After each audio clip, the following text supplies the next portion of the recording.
I'm Darina Guyani reporting for Lexington Prosecutor News Online.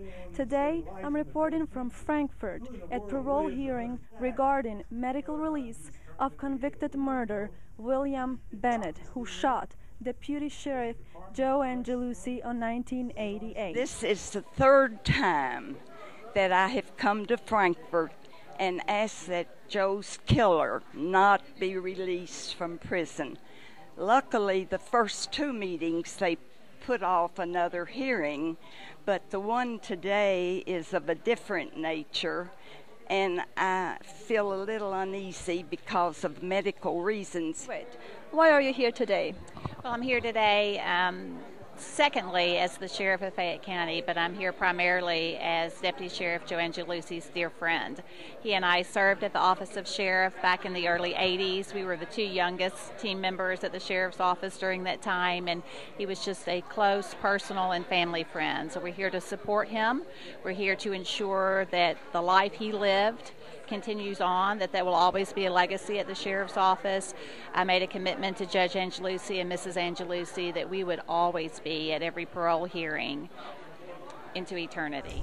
And you do have the power to make the decision that you're faced with. But that's why I wanted to come today and beg each one of you, please uphold and preserve our criminal justice system. And please do not bring William Bennett, who is a convicted murderer, and early release from prison. Just follow what's been happening so far. The system has worked. He's given all of his rights.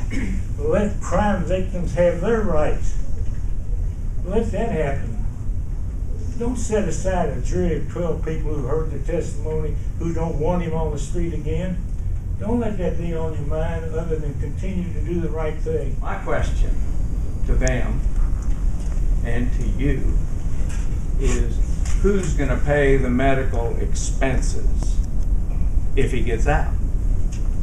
The taxpayers. Who's paying his medical expenses now? The taxpayers.